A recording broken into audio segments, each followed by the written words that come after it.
7년 전 한 임산부가 이른 새벽 공항에서 홀로 떠났고 그 누구도 배웅해주지 않았다.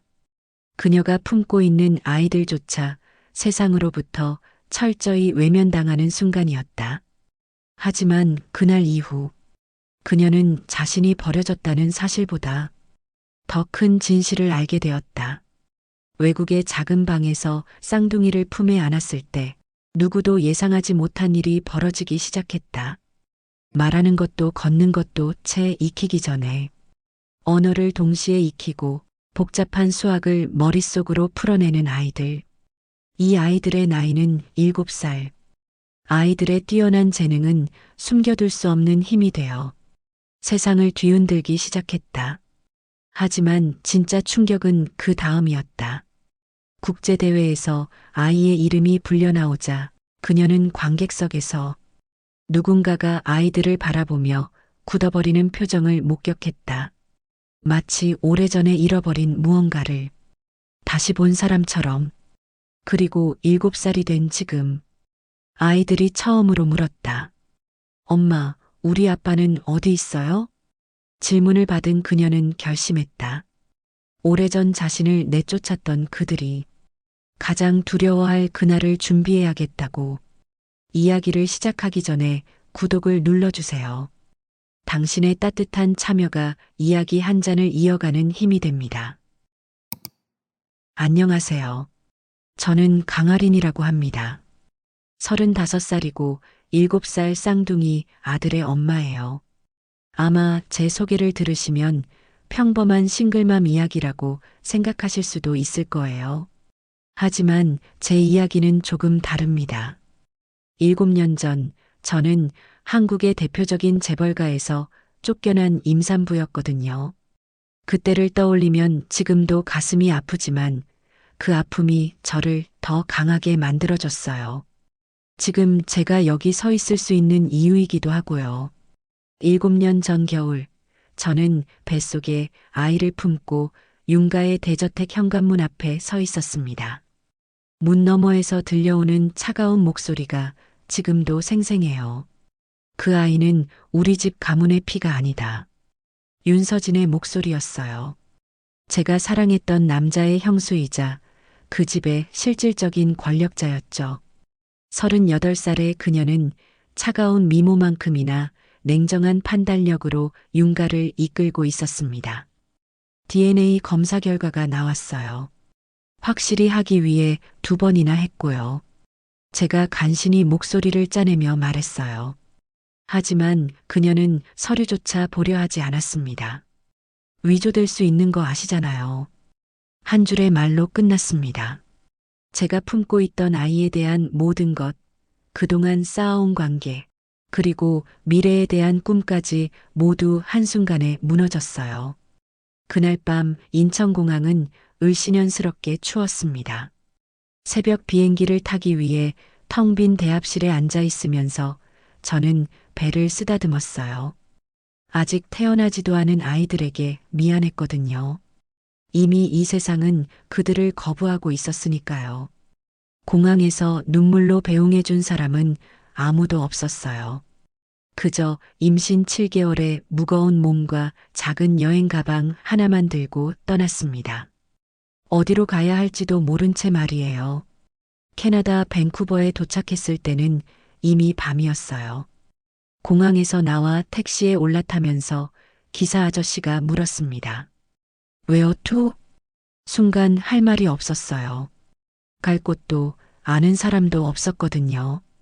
그냥 적당한 모텔이라도 찾아야겠다고 생각했는데 갑자기 누군가 차 문을 두드렸습니다. 하린 씨? 돌아보니 깔끔한 정장 차림의 동양인 남성이 서 있었어요. 로이 정이라고 자신을 소개했습니다. 42살의 그는 밴쿠버에서 작은 IT 회사를 운영하고 있었어요.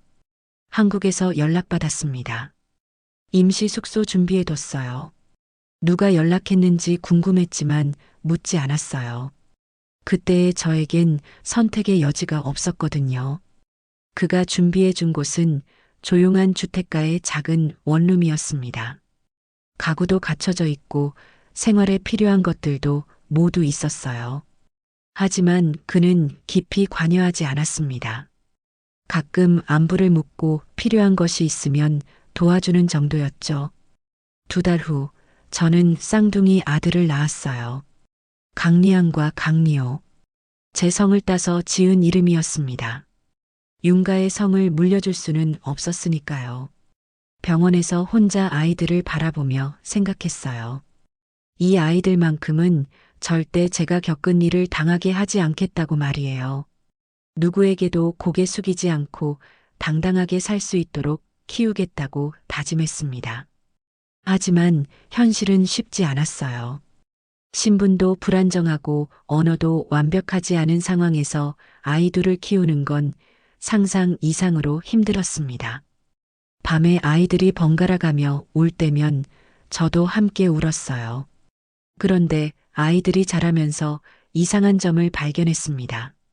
다른 아이들과 뭔가 달랐거든요. 리안이는 2돌도 안 됐는데 영어와 한국어를 동시에 익혔어요. 리오는 숫자에 유난한 관심을 보였고요. 3살이 되자 더욱 확실해졌습니다. 리안이는 책을 읽어달라고 하는 대신 혼자 읽기 시작했어요. 리오는 복잡한 수학 문제를 머릿속으로 풀어냈고요. 엄마, 이 책 너무 쉬워요. 리안이가 유치원에서 받아온 교재를 보며 말했어요. 그 교재는 초등학교 고학년 수준이었는데도 말이에요. 처음엔 그저 똑똑한 아이들이라고 생각했어요. 하지만 점점 이것이 단순한 영리함을 넘어서는 것임을 깨달았습니다. 5살 때 국제 수학 올림피아드 유아 부문에 출전시켰어요. 혹시나 했는데 리오가 금메달을 받았습니다. 리안이도 언어 부문에서 은메달을 차지했고요. 시상식장에서 제 아이들이 상을 받는 모습을 보면서 문득 생각했어요. 이 아이들의 재능은 결코 숨겨둘 수 있는 게 아니라는 것을요. 언젠가는 세상이 알게 될 것이고 그때 한국의 그들도 알게 될 거라고 말이에요. 이 아이들 언젠가 당신들 앞에 당당히 설 거예요. 그날 밤 하늘을 보며 혼자 중얼거린 약속이었어요. 제가 받았던 모욕을 제 아이들은 절대 당하지 않을 거라고, 오히려 그들이 고개 숙이게 만들 거라고 다짐했습니다. 로이 정은 그런 저를 묵묵히 지켜봐 줬어요.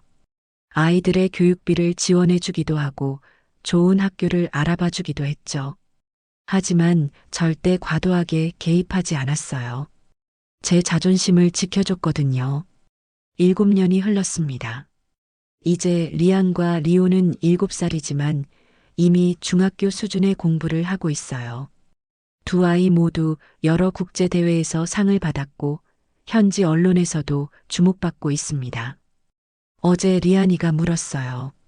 엄마, 우리 아빠는 어디 있어요? 순간 말문이 막혔습니다. 언젠가는 대답해야 할 질문이라는 걸 알고 있었지만 막상 듣게 되니 당황스러웠어요. 아빠는 한국에 계시단다. 그럼 우리도 언젠가 한국에 가볼 수 있어요? 리오가 호기심 어린 눈으로 물었어요. 그럴 날이 올 거야. 분명히. 그 약속을 하면서 저는 확신했어요. 이제 준비할 때가 됐다는 것을요. 제 아이들이 자신들의 뿌리를 찾을 권리가 있다는 것, 그리고 그들을 거부했던 사람들이 얼마나 큰 실수를 했는지 보여줄 때가 됐다는 것을요. 리안이와 리오가 6살이 되던 해봄, 운명을 바꿀 편지 한 통이 도착했어요. 미국 매사추세츠 공가대학교 부설 천재 영재원에서 온 초청장이었습니다. 전 세계에서 한 해에 단 20명만 선발하는 특별 프로그램이었어요. 엄마, 이게 뭐예요? 리안이가 영어로 빼곡히 적힌 편지를 들고 물었어요. 아직 7살도 안 된 아이가 그 내용을 다 이해하고 있다는 게 신기했습니다. 너희들을 초대하는 편지야. 아주 특별한 곳에서. 제 목소리가 떨렸어요. 이것은 단순한 입학 허가가 아니었습니다. 제 아이들의 재능을 세계가 인정했다는 증명이었거든요. 며칠 후 로이 정 대표가 사무실로 저를 불렀어요. 밴쿠버 다운타운에 있는 그의 회사는 이제 제법 규모가 커져 있었습니다. 처음 만났을 때보다 훨씬 성공한 모습이었어요. 축하합니다, 하린 씨. MIT 프로그램 합격 소식 들었어요. 그가 따뜻한 미소로 말했어요. 42살의 그는 여전히 신중하고 차분했습니다. 고맙습니다. 하지만 비용이 만만치 않을 것 같아서 걱정이에요. 솔직히 말했어요. 아무리 특별 프로그램이라고 해도 미국에서의 생활비와 교육비는 상상을 초월했거든요. 그 부분은 제가 도와드릴게요. 투자라고 생각하세요. 투자요? 네. 리안이와 리오 같은 아이들이 성장해서 이 세상을 더 나은 곳으로 만들 거라고 믿어요. 로이 대표의 말에 가슴이 뭉클해졌어요. 지난 몇 년간 그는 한 번도 대가를 바라지 않고 저희를 도와줬거든요. 하지만 조건이 있어요. 어떤 조건인가요? 언젠가 한국에 돌아가실 때 저도 함께 갈 수 있으면 좋겠어요. 예상치 못한 말이었어요. 왜 그가 한국에 가고 싶어 하는지 궁금했지만 깊이 묻지 않았습니다. 그해 가을, 저희는 보스턴으로 이사했어요. MIT 캠퍼스 근처의 작은 아파트였지만 아이들에겐 새로운 세계의 시작이었습니다. 영재원 첫날 리안이와 리오는 각자 다른 프로그램에 배정됐어요. 리안이는 언어학과 철학 분야, 리오는 수학과 물리학 분야였습니다. 두 아이 모두 또래보다 훨씬 어렸지만 전혀 위축되지 않았어요. 엄마, 여기 친구들이 정말 똑똑해요. 리안이가 첫 수업을 마치고 돌아와서 말했어요. 리안이도 똑똑하잖아. 네, 하지만 모두가 다른 방식으로 똑똑해요. 정말 신기해요. 아이의 순수한 호기심이 기특했어요. 경쟁보다는 배움에 더 관심을 갖고 있다는 게 다행이었습니다. 리오는 수학 문제를 풀면서 중얼거렸어요. 엄마, 이 문제들 재미있어요. 집에서 혼자 푼 것보다 훨씬 어려워요. 두 아이 모두 새로운 환경에 잘 적응하고 있었어요. 그 모습을 보면서 저는 확신했습니다. 이곳에서의 경험이 아이들을 더욱 성장시킬 거라고 말이에요. 몇 달이 지나면서 아이들의 실력은 급속도로 향상됐어요. 리안이는 5개 국어를 유창하게 구사했고 고전 철학에 대해 대학교 수준의 토론을 할 수 있었습니다. 리오는 대학원 수준의 수학 문제를 척척 풀어냈어요. 그해 겨울 첫 번째 큰 성과가 나왔어요. 국제 청소년 수학 올림피아드에서 리오가 최연소 금메달을 받았습니다. 리안이도 국제 언어학 대회에서 특별상을 수상했고요. 시상식에서 제 아이들이 당당히 상을 받는 모습을 보면서 눈물이 났어요. 강리안, 강리오라는 이름으로 세계 무대에 선 아이들이 자랑스러웠거든요. 맘, 아, 유크라인? 리오가 메달을 목에 걸고 저에게 물었어요. 기쁜 눈물이야. 우리가 잘했어요? 정말 잘했어. 너무 자랑스러워. 그날 밤 호텔에서 아이들과 함께 뉴스를 봤어요. 저희의 수상 소식이 미국 현지 방송에 나오더라고요. 그리고 며칠 후 놀라운 일이 벌어졌습니다. 한국 언론에서도 이 소식을 보도하기 시작한 거예요. 인터넷 기사 댓글들을 보니 사람들이 궁금해하고 있었어요. 이 아이들 부모가 누구래? 강아린이라는 여자인데 정체가 뭐지? 혹시 재벌가와 관련이 있는 건 아닐까? 저는 아무 말도 하지 않았어요. 인터뷰 요청이 쇄도했지만 모두 거절했습니다. 지금은 말할 때가 아니었거든요. 대신 아이들에게 말했어요. 우린 말하지 않아도 보여줄 수 있어. 우리가 어떻게 살아왔는지. 엄마 말이 맞아요. 실력으로 증명하는 게 더 멋져요. 리안이가 고개를 끄덕였어요. 로이 대표도 이 상황을 주시하고 있었어요. 어느 날 저녁 전화를 해서 말했습니다. 이제 돌아갈 준비 되셨나요? 아직 이른 것 같아요. 아이들이 더 성장할 때까지 기다리시겠다는 뜻인가요? 네. 그들이 부정할 수 없을 만큼 확실한 성과를 내고 나서요. 로이 대표는 제 결정을 존중해 줬어요. 그리고 더 많은 지원을 약속했습니다. 그 후 2년이 더 지났어요. 아이들은 계속해서 놀라운 성과를 내며 성장했습니다. 리안이는 최연소로 하버드 대학교 철학과 청강생이 됐고, 리오는 MIT 수학과에서 연구 프로젝트에 참여했어요. 한국 언론의 관심도 점점 뜨거워졌어요. 특히 재벌가들 사이에서 소문이 돌기 시작했다는 걸 로이 대표를 통해 알게 됐습니다. 윤가에서 움직임이 있다고 들었어요. 로이 대표가 조심스럽게 말했어요. 어떤 움직임인가요? 사람을 보내서 당신에 대해 조사하고 있다고 해요. 예상했던 일이었어요. 아이들의 성과가 이렇게 화제가 되면 언젠가는 그들도 알게 될 거라고 생각했거든요. 괜찮아요. 이제 숨을 이유도 없으니까요. 정말로 그랬어요. 이제 제 아이들은 누구도 부정할 수 없는 실력을 증명했습니다. 더 이상 쫓겨나는 여자의 자식이 아니라 세계가 인정한 천재들이었어요. 며칠 후 리안이가 물었어요. 엄마, 한국어 공부를 더 열심히 해야 할까요? 왜 그런 생각을 했니? 언젠가 한국에 갈 것 같아서요. 그때 부끄럽지 않게 아이의 말에 가슴이 뭉클해졌어요. 리안이도 무언가 느끼고 있었던 거예요. 그래, 열심히 해보자. 엄마도 함께 할게. 그날 밤 인터넷으로 대한항공 홈페이지에 접속했어요. 보스턴에서 서울까지의 항공료를 확인하면서 속으로 다짐했습니다. 이제 정말 돌아갈 준비가 됐다고. 제 아이들과 함께 당당히 그 땅을 다시 밟을 준비가 말이에요. 창밖으로 보스턴의 야경이 펼쳐져 있었어요. 아름다운 도시였지만 이곳은 결국 임시 거처였습니다. 제 아이들에게는 뿌리를 찾을 권리가 있었고 저에게는 과거를 정리할 의무가 있었어요. 핸드폰에 로이 대표의 메시지가 왔어요. 언제든 준비되면 말씀해 주세요. 함께 갈게요. 그의 진심 어린 지지가 든든했어요. 이제 정말 시작할 때가 온 것 같았습니다.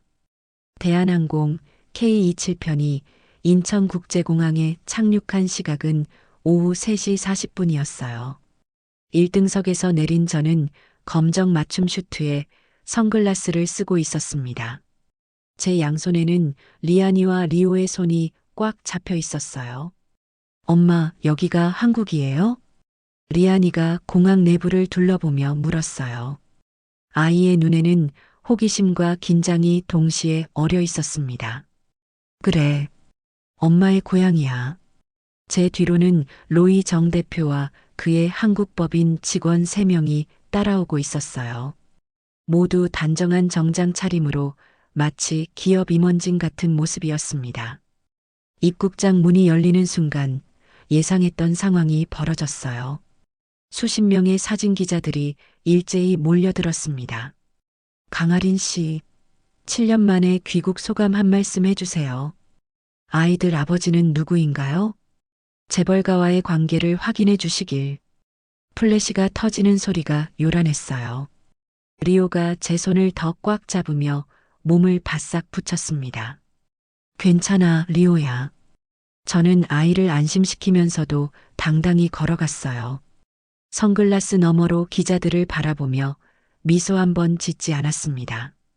말할 것도 없었고요. 로이 대표가 제 앞으로 나서서 기자들을 막았어요. 죄송합니다. 오늘은 인터뷰가 어렵습니다. 강아린 씨가 직접 말씀해 주시길. 하지만 저는 끝까지 입을 열지 않았어요.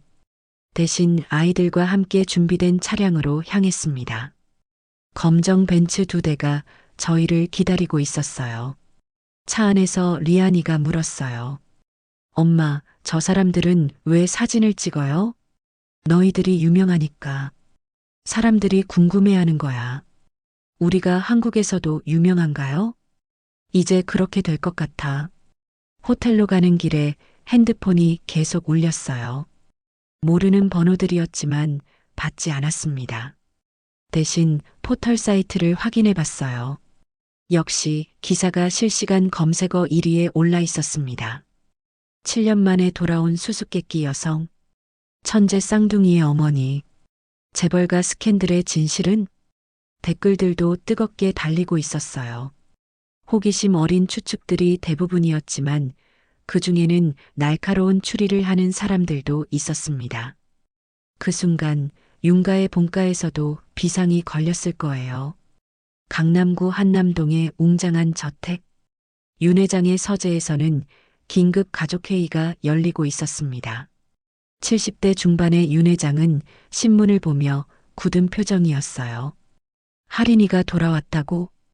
윤서진이 이를 악물며 말했습니다. 38살의 그녀는 여전히 차갑고 계산적이었어요. 지난 7년 동안 윤가의 실세로 자리 잡은 그녀에게 재귀국은 위협적인 소식이었겠죠. 그 아이들이 정말 우리 가문의 피라면 어떻게 하실 겁니까? 증명할 수 있나? DNA 검사를 다시 하면 7년 전에도 한 거 아닌가? 그때 결과가 어떻게 나왔는지 기억하지 못하나? 윤 회장의 목소리는 여전히 권위적이었어요. 하지만 이번엔 확신이 조금 흔들리는 것 같았습니다. 당장 아이들의 후견인을 지정해야 해요. 저 여자 다시 우리를 흔들려고 해요. 윤서진의 말에 윤 회장은 깊은 생각에 잠겼어요. 7년 전과는 상황이 달랐습니다. 그때는 그저 임신한 여자였지만 지금은 세계적으로 유명한 천재들의 어머니였거든요. 며칠 후 예상치 못한 소식이 들려왔어요. 윤 회장이 갑자기 쓰러졌다는 것이었습니다. 과로와 스트레스로 인한 심장마비였어요. 장례식장은 서울 시내 유명 병원에 마련됐습니다. 재벌가의 가주가 세상을 떠난 만큼 정계와 재계 인사들이 조문을 위해 몰려들었어요. 저도 조문객 중 한 명이었습니다. 검정 한복을 입고 아이들과 함께 갔어요. 리안이와 리오는 처음 보는 한국의 장례 문화가 낯선 듯 했지만 조용히 따라했습니다. 영정 앞에서 절을 하고 일어서는데 익숙한 목소리가 들렸어요. 할인아. 돌아보니 한도윤이 서 있었습니다. 7년 전보다 많이 야위어 보였어요. 42살이 된 그는 이제 완전히 중년 남성의 모습이었습니다. 도윤 씨, 저는 차갑게 인사했어요. 별다른 감정은 느껴지지 않았습니다. 나 지금 너희 아버지 장례식에 온 거야.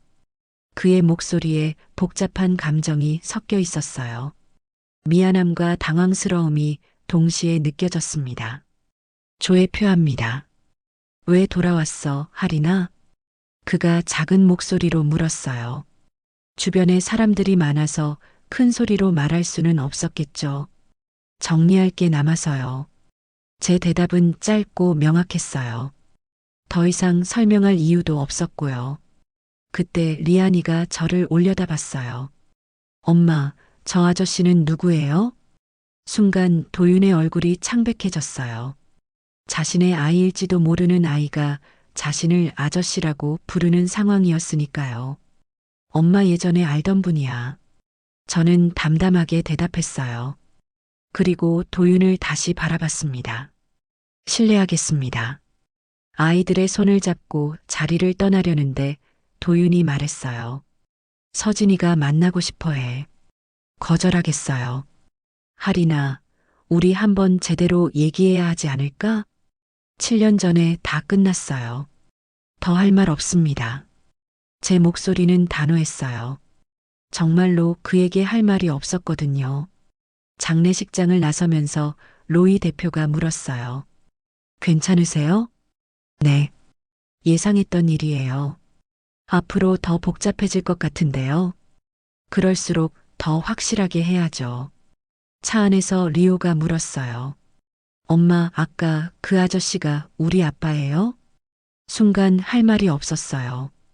아직 아이들에게 진실을 말할 준비가 안 됐었거든요. 나중에 얘기하자, 리오야. 그날 밤 호텔에서 뉴스를 봤어요. 윤 회장의 장례식 소식과 함께 제가 조문한 장면도 보도됐습니다. 이제 더 이상 숨을 수도 없고 숨을 이유도 없었어요. 진짜 싸움이 시작될 참이었습니다.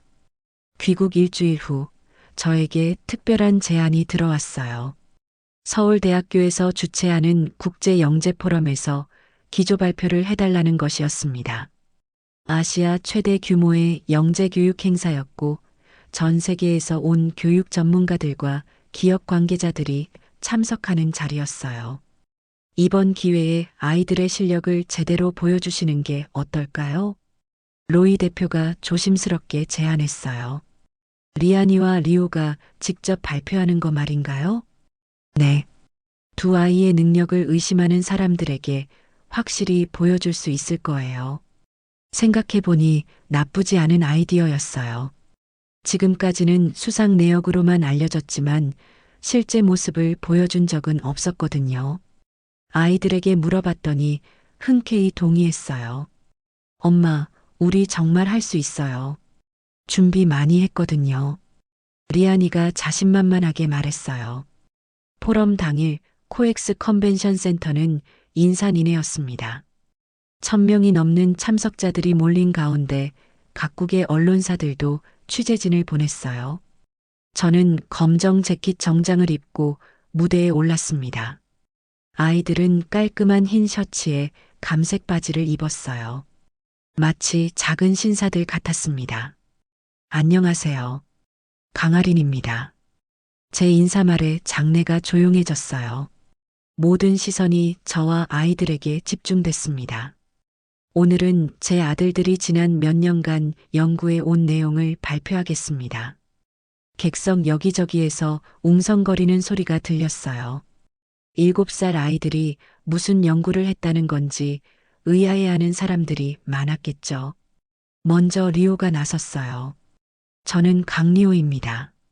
오늘 발표할 주제는 다차원 수학 모델을 활용한 언어 구조 분석입니다. 7살 아이의 입에서 나온 말이라고는 믿기 어려운 수준이었어요. 객석에서 놀라는 표정들이 보였습니다. 리오는 능숙하게 프레젠테이션을 진행했어요. 복잡한 수식들과 그래프들을 설명하면서 언어학과 수학의 교집점을 찾는 새로운 알고리즘을 제시했습니다. 이 모델을 사용하면 새로운 언어를 배우는 시간을 80% 단축할 수 있습니다. 리오의 발표가 끝나자 장내가 잠시 조용해졌어요. 그리고 곧 박수가 터져 나왔습니다. 이번엔 리안이 차례였어요. 저는 강리안입니다. 발표 주제는 양자역학 원리를 활용한 인공지능 학습 최적화입니다. 더욱 충격적인 주제였어요.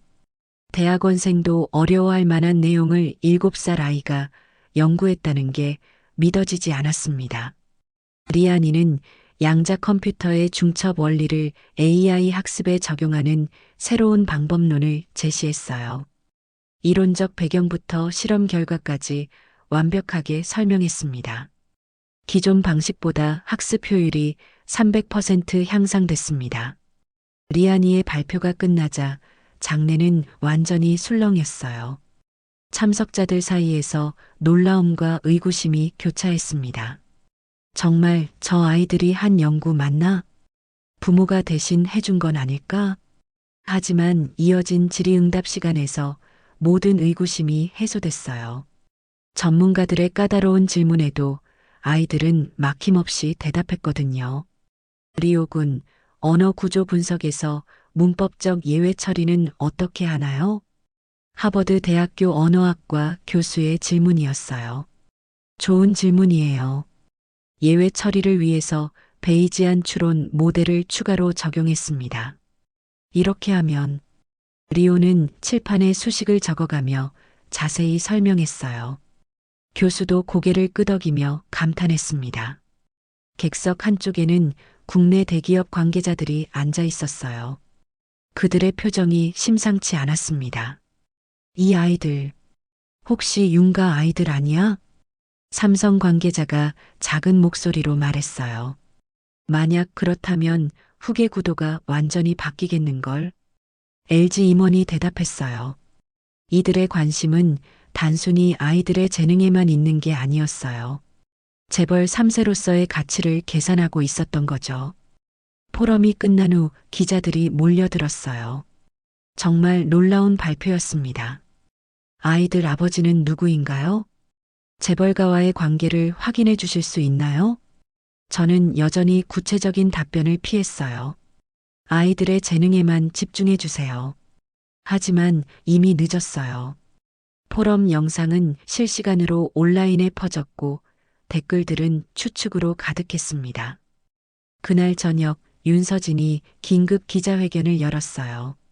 윤가 본사 로비에서 열린 회견에는 주요 언론사 기자들이 대거 참석했습니다. 하린 씨는 과거 우리 집안에서 나간 이후 어떤 법적 절차도 밟지 않았습니다. 윤서진의 목소리는 차갑고 단호했어요. 38살의 그녀는 여전히 완벽한 외모를 유지하고 있었지만 눈빛에는 긴장감이 어려 있었습니다. 그 아이들과 저희 윤가는 아무런 관련이 없음을 분명히 말씀드립니다. 그럼 DNA 검사 결과는 어떻게 설명하시겠습니까? 한 기자가 날카롭게 물었어요. 7년 전 검사 결과는 부정이었습니다. 그 이후 상황이 바뀐 것은 없습니다. 윤서진은 이를 악물며 대답했어요. 하지만 그녀의 표정에서 확신이 흔들리고 있다는 게 보였습니다. 그 순간 저도 기자회견을 열기로 결정했어요. 다음 날 같은 장소에서 맞대응 회견을 연다고 발표했습니다. 회견 당일 더 많은 기자들이 몰렸어요. 저는 아이들과 함께 당당히 나타났습니다. 아이들은 숨길 필요가 없어요. 제 첫마디가 장내를 조용하게 만들었어요. 진실이 두려운 쪽은 따로 있는 것 같습니다. 그럼 다시 DNA 검사를 받으실 의향이 있으신가요? 물론입니다. 언제든 공정한 기관에서 검사받겠습니다. 제 대답에 기자들이 술렁였어요. 이제 상황이 역전된 것처럼 보였거든요. 그때 예상치 못한 일이 벌어졌어요. 한도윤이 회견장에 나타난 거예요. 42살의 그는 7년 전보다 훨씬 지쳐 보였어요. 며칠 동안 고민했을 것 같은 표정이었습니다. 잠깐만요. 그가 기자들 앞으로 나서더니 마이크를 잡았어요. 저 아이들, 제 아이 맞습니다. 순간 회견장이 완전히 조용해졌어요. 카메라 셔터 소리만 요란하게 들렸습니다. 7년 전 제가 잘못 판단했습니다. 하린 씨와 아이들에게 미안했습니다. 도윤의 고백에 기자들이 일제히 질문을 쏟아냈어요. 왜 지금까지 숨기셨나요? 가족의 반대 때문이었습니다. 앞으로 어떻게 하실 계획인가요? 아이들과 만나서 제대로 이야기하고 싶습니다. 저는 그의 고백을 담담히 들었어요.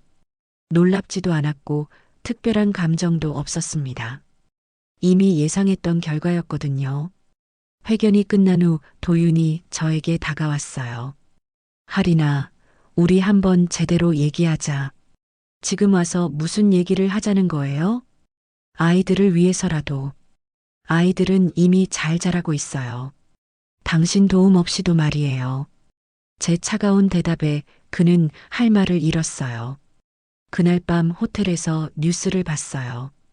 도윤의 고백이 톱뉴스였습니다. 이제 더 이상 숨길 것도 없었어요. 리안이가 물었어요. 엄마, 이제 우리 아빠를 만날 수 있어요? 너희들이 원한다면. 한번 보고 싶어요. 어떤 사람인지. 아이의 순수한 호기심이 마음을 아프게 했어요. 하지만 이제 피할 수 없는 현실이었습니다. 진실이 밝혀진 만큼 새로운 국면이 시작될 참이었어요. 도윤의 고백이 터져나온 순간부터 언론은 완전히 폭발했어요.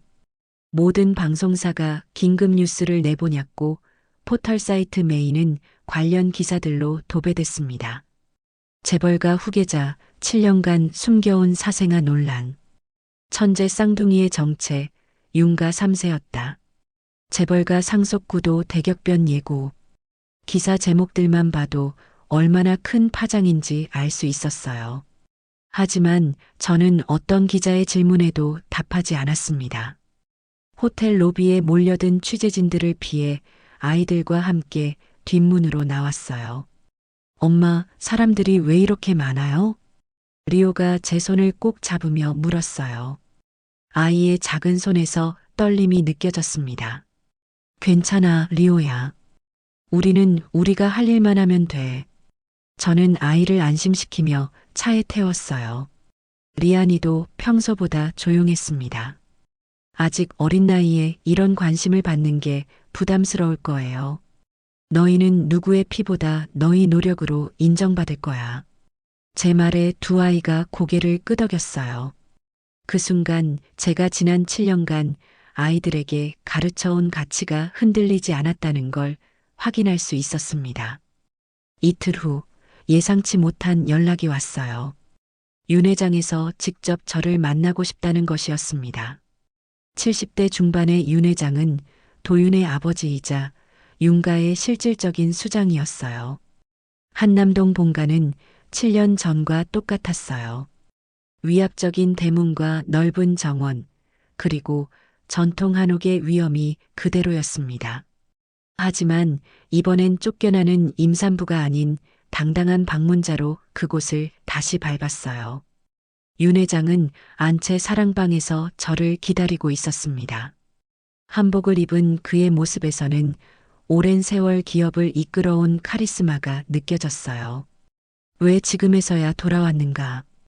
그의 첫마디는 질책도 환영도 아닌 단순한 궁금증이었어요. 당신들이 저를 쫓아낸 날 아이들 심장이 같이 뛰고 있었어요. 저는 조용히 대답했어요. 그때의 기억이 생생히 떠올랐습니다. 하지만 이젠 그 심장이 이 세상을 울릴 차례예요. 윤 회장은 잠시 저를 바라보더니 천천히 고개를 끄덕였어요. 제 말의 의미를 이해했다는 듯 했습니다. 그 아이들을 직접 보고 싶소? 거절하겠어요. 제 단호한 대답에 윤 회장이 의외라는 표정을 지었어요. 왜 그러는가? 아이들은 구경거리가 아니에요. 만나고 싶으시면 정당한 절차를 거치세요. 정당한 절차라. 윤 회장이 깊은 생각에 잠겼어요. 그리고 책상 서랍에서 서류 하나를 꺼내더니 저에게 보여줬습니다. 이 아이들, 미국 시민권자라고? 출입국 관련 자료였어요. 리안이와 리오의 여권 정보가 적혀 있었습니다.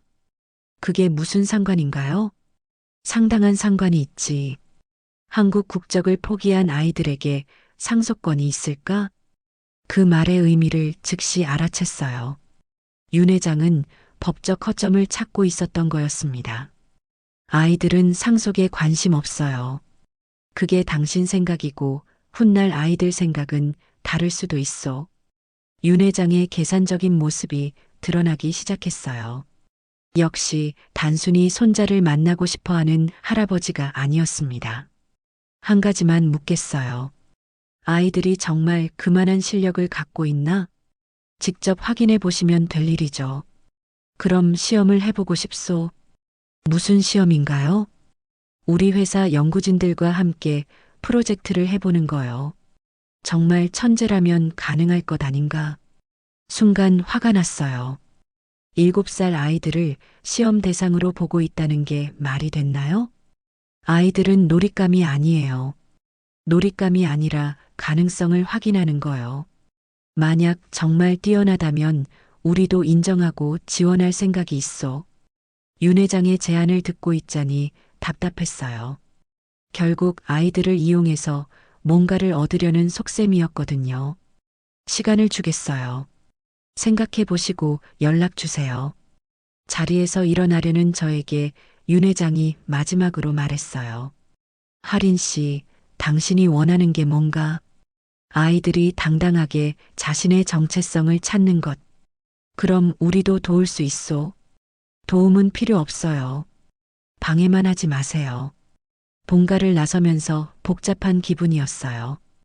윤 회장도 결국 아이들을 수단으로 보고 있다는 게 실망스러웠습니다. 그날 저녁 호텔에서 로이 대표와 대화했어요. 어떠셨어요?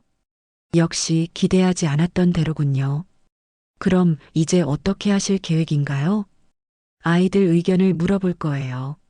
결정은 아이들이 해야죠. 리안이와 리오에게 상황을 설명해 줬어요. 할아버지를 만날 수도 있다는 것, 하지만 그들의 조건이 있다는 것도요.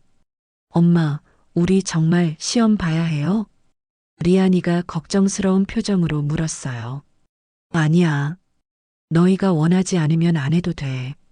그럼 우리는 그냥 평범하게 살면 안 돼요? 리오의 질문에 가슴이 아팠어요. 아이들도 이 모든 관심이 부담스러웠을 거예요. 물론이야. 하지만 숨어 살 필요는 없어. 너희는 잘못한 게 없으니까. 그날 밤 아이들이 잠든 후 창밖을 바라보며 생각했어요. 정말 제가 올바른 길을 가고 있는 걸까요? 아니면 아이들에게 짐을 지우고 있는 건 아닐까요? 하지만 한 가지는 확실했어요. 이번엔 절대 굽히지 않을 거라는 것. 7년 전에 그 모욕을 다시는 당하지 않겠다는 것 말이에요. 윤 회장과의 만남 이후 며칠간은 비교적 조용했어요. 하지만 폭풍 전야였다는 걸 곧 알게 됐습니다. 일주일 후 법원에서 송달된 서류 한 장이 모든 걸 바꿔놓았거든요. 친권자 변경 신청서. 로이 대표가 서류를 보며 놀란 표정을 지었어요. 윤서진이 아이들의 친권을 요구하고 있군요. 저는 서류를 받아서 찬찬히 읽어봤어요. 법률 용어들이 빼곡히 적혀 있었지만 요점은 명확했습니다. 제가 부적절한 양육자라는 주장이었어요. 신청서에는 황당한 내용들이 가득했어요. 해외 거주로 인한 정체성 혼란, 불안정한 경제 상황, 그리고 아이들의 교육 환경 등을 문제 삼고 있었습니다. 이건 완전히 억지 주장이에요. 로이 대표가 붕괴하며 말했어요. 예상했던 일이에요. 다른 방법으로는 아이들에게 접근할 수 없다는 걸 알았으니까요. 저는 오히려 차분했어요. 7년 전처럼 당황하거나 무력하지 않았거든요. 첫 번째 재판일이 잡혔어요. 서울가정법원에서 열린 재판에는 언론의 관심이 집중됐습니다. 법원 앞에는 취재진들이 몰려 있었고 윤서진 측 변호사들도 대거 출석했어요. 윤서진은 검정 정장에 완벽한 메이크업으로 나타났습니다. 38살의 그녀는 여전히 냉정하고 계산적인 인상이었어요. 아이들은 정신적으로 불안정한 어머니보다 조부모 가정이 더 낫습니다. 그녀의 변호사가 법정에서 주장했어요. 저를 정신적으로 불안정하다고 표현하다니 정말 어이가 없었습니다. 7년간 해외에서 방황하며 아이들에게 안정적인 환경을 제공하지 못했습니다. 아이들이 한국 문화와 정체성을 제대로 학습할 기회를 박탈했습니다. 변호사의 주장들을 들으면서 화가 났어요. 하지만 감정을 드러내지 않았습니다. 제 변호사가 반박했어요. 신청인들은 7년 전 임신한 의뢰인을 일방적으로 내쫓았습니다. 이제 와서 양육권을 주장할 자격이 있습니까? 아이들은 현재 국제적으로 인정받는 천재들입니다. 어머니의 양육이 부적절했다면 이런 성과가 가능했을까요? 법정 공방이 치열했어요. 하지만 저에게는 비장의 무기가 있었습니다. 다음 재판에서 저는 오래전부터 간직해온 USB를 제출했어요. 7년 전 그날의 녹음 파일이었습니다. 재판장님, 중요한 증거를 제출하겠습니다. USB에서 재생된 목소리가 법정에 울려 퍼졌어요. 윤서진의 목소리였습니다. 그의 우리 집 피든 아니든 이 집에선 못 나와. 애초에 들어올 자격도 없는 여자야.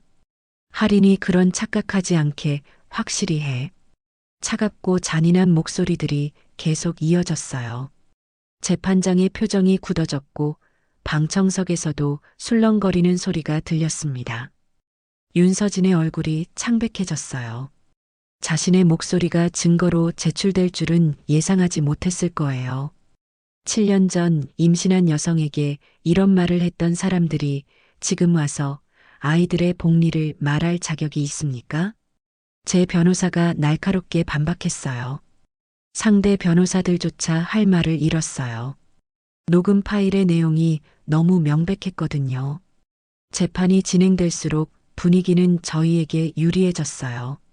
윤서진 측에서는 더 이상 효과적인 반박을 하지 못했습니다.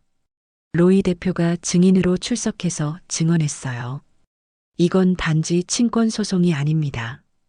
한 여성이 버림받고 다시 일어서는 이야기입니다. 지난 7년간 강아린 씨가 얼마나 훌륭하게 아이들을 키웠는지 직접 봐왔습니다. 그의 진심 어린 증언이 법정 분위기를 더욱 호전시켰어요. 마지막 재판일이 다가왔어요. 이날은 아이들도 함께 참석했습니다. 리안이와 리오는 깔끔한 정장을 입고 제 옆에 앉아 있었어요. 재판장이 아이들에게 물었어요. 너희들은 누구와 살고 싶니? 엄마와 살고 싶어요. 리안이가 또박또박 대답했어요. 엄마가 우리를 제일 사랑해 주세요. 리오도 망설임 없이 말했어요. 그때 리안이가 갑자기 윤서진을 바라보며 물었어요. 할머니, 왜 우리를 싫어하세요? 순수한 아이의 질문이 법정을 조용하게 만들었어요. 윤서진의 눈동자가 흔들리는 게 보였습니다. 우리가 뭘 잘못했어요? 리안이가 계속 물었어요. 7살 아이의 맑은 눈동자가 윤서진을 바라보고 있었습니다. 윤서진은 할 말을 찾지 못했어요. 아이의 순수한 질문 앞에서는 어떤 변명도 무의미했거든요. 우리는 엄마를 사랑하고 엄마도 우리를 사랑해요. 그런데 왜 떨어뜨리려고 해요? 리오도 작은 목소리로 물었어요.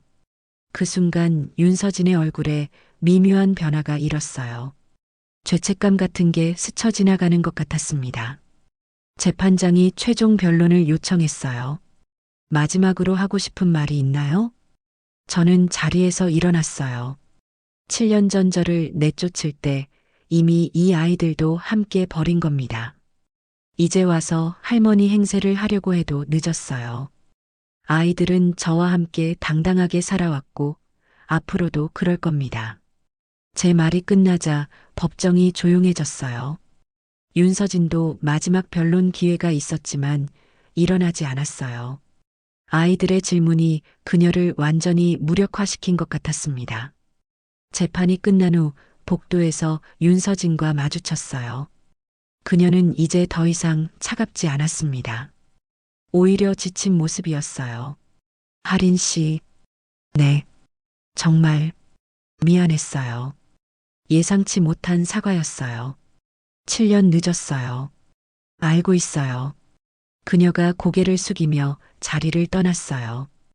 하이힐 소리만이 복도에 차갑게 울려 퍼졌습니다. 며칠 후 판결이 나왔어요. 당연히 저의 완전 승소였습니다. 윤서진의 친권 신청은 기각됐고 아이들은 계속 저와 함께 살 수 있게 됐어요. 하지만 이 모든 일이 끝난 건 아니었어요. 진짜 싸움은 이제부터 시작일지도 모르니까요. 판결문이 낭독되던 그 순간을 잊을 수 없어요. 강아린에게 친권 및 양육권 전부 인정. 재판장의 엄숙한 목소리가 법정에 울려 퍼졌습니다. 그 순간 제 옆에 앉아있던 리안이와 리오가 제 손을 꽉 잡았어요. 아이들도 그 말의 의미를 이해했을 거예요. 방청석에서 작은 박수 소리가 들렸어요. 로이 대표와 저희 변호사의 얼굴에는 안도의 표정이 떠올랐습니다. 반면 윤서진 측 변석은 침묵에 잠겨 있었어요. 법원을 나서는 순간 기자들이 몰려들었어요. 승소 소감 한 말씀 해주세요. 앞으로의 계획은 어떻게 되시나요? 하지만 저는 여전히 인터뷰를 거절했어요. 대신 아이들과 함께 조용히 차에 올랐습니다. 엄마, 이제 우리 평범하게 살 수 있어요? 리오가 순수한 눈빛으로 물었어요. 그래, 이제 아무도 우리를 떼어놓을 수 없어. 제 대답에 두 아이가 환하게 웃었어요. 오랜만에 보는 진짜 미소였습니다. 그날 저녁 뉴스는 저희 승소 소식을 톱으로 다뤘어요. 각 방송사마다 다양한 관점에서 보도했지만 공통점이 있었습니다. 재벌가의 권위에 맞선 한 여성의 승리라는 것이었어요. 오늘 판결로 윤가의 대외 이미지에 큰 타격이 예상됩니다. 주가도 장중 3% 하락하며 투자자들의 우려가 커지고 있습니다. 경제뉴스에서는 윤가그룹의 주식 폭락을 집중 보도했어요.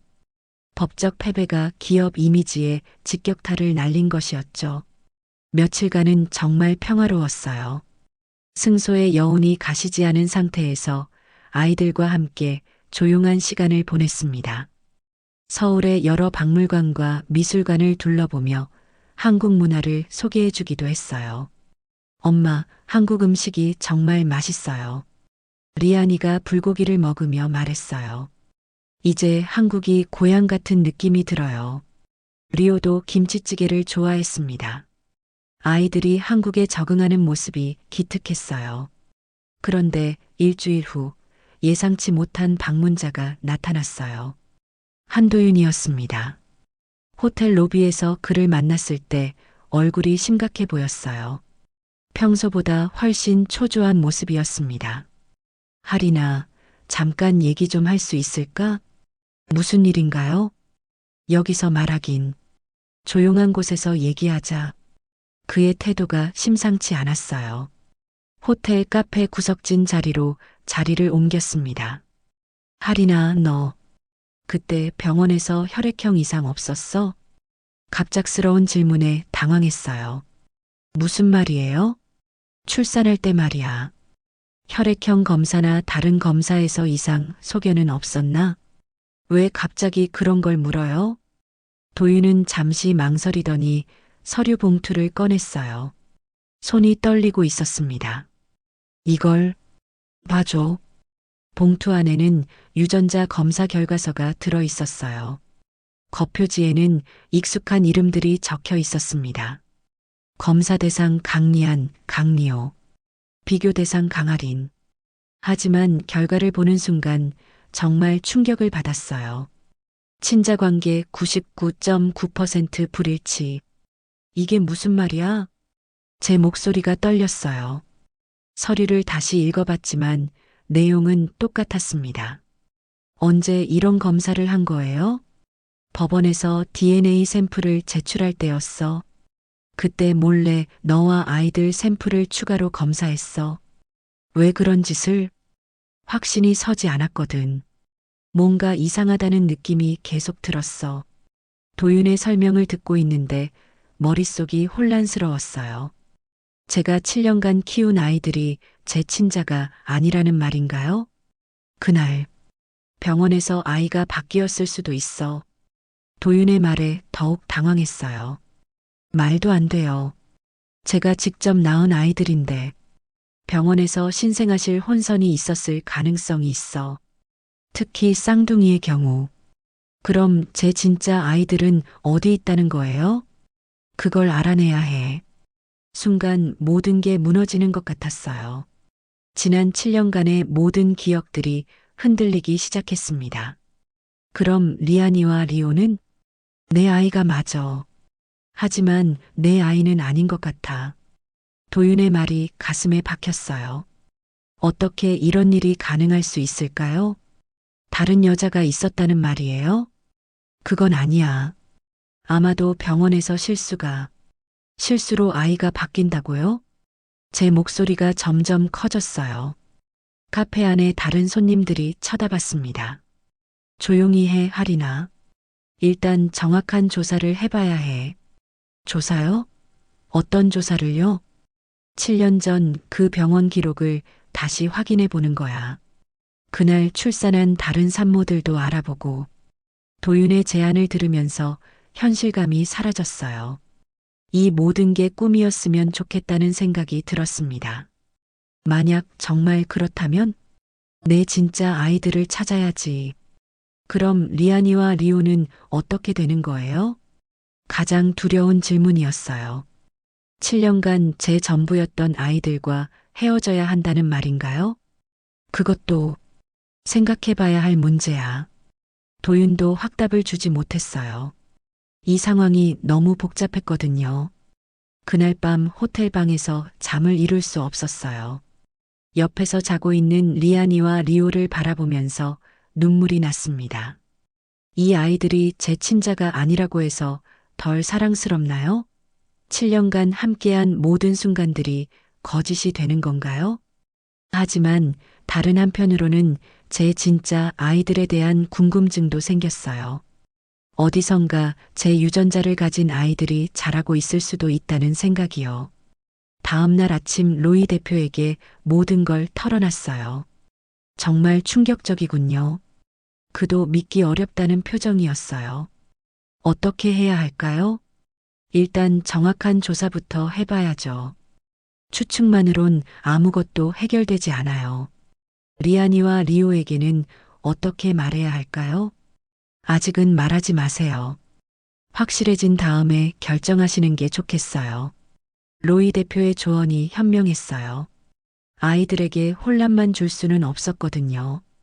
그 후 며칠간 도윤과 함께 7년 전 병원을 조사했어요. 하지만 쉽지 않았습니다. 개인정보 보호 때문에 다른 산모들의 정보를 확인하기 어려웠거든요. 그런데 일주일 후 놀라운 소식이 들려왔어요. 병원 관계자로부터 온 연락이었습니다. 7년 전 그날, 정말 신생아 혼선이 있었던 것 같습니다. 간호사의 말에 심장이 멈춘 것 같았어요.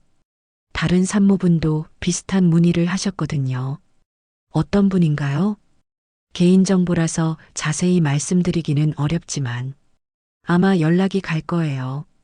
그날 저녁 정말로 전화가 왔어요. 낯선 여성의 목소리였습니다. 강아린 씨 맞나요? 저희 만나서 얘기해야 할 것 같아요. 새로운 반전이 기다리고 있었습니다.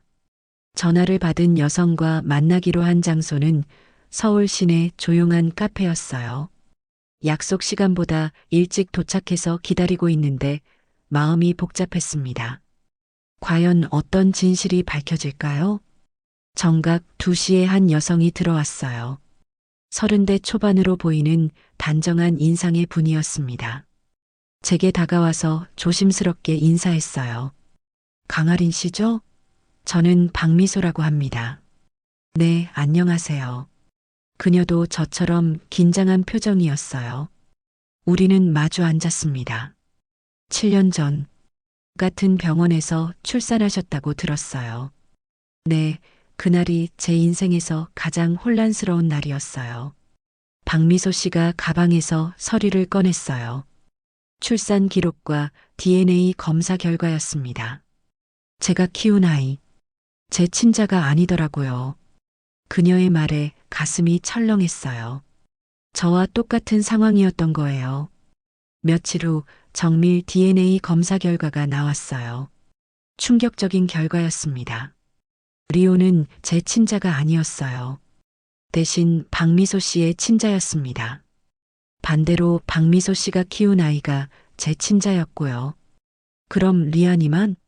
네, 리안이만 정말 제 아이예요. 도윤이 검사 결과를 확인하며 말했어요. 상황이 더욱 복잡해졌습니다. 그 아이 병원에서 바뀐 거구나. 그런데 왜 우리 둘 다 쌍둥이인 줄 알았지? 저는 혼란스러웠어요. 어떻게 이런 일이 가능할까요? 그날 밤 리안이와 리오에게 진실을 말해야 했어요.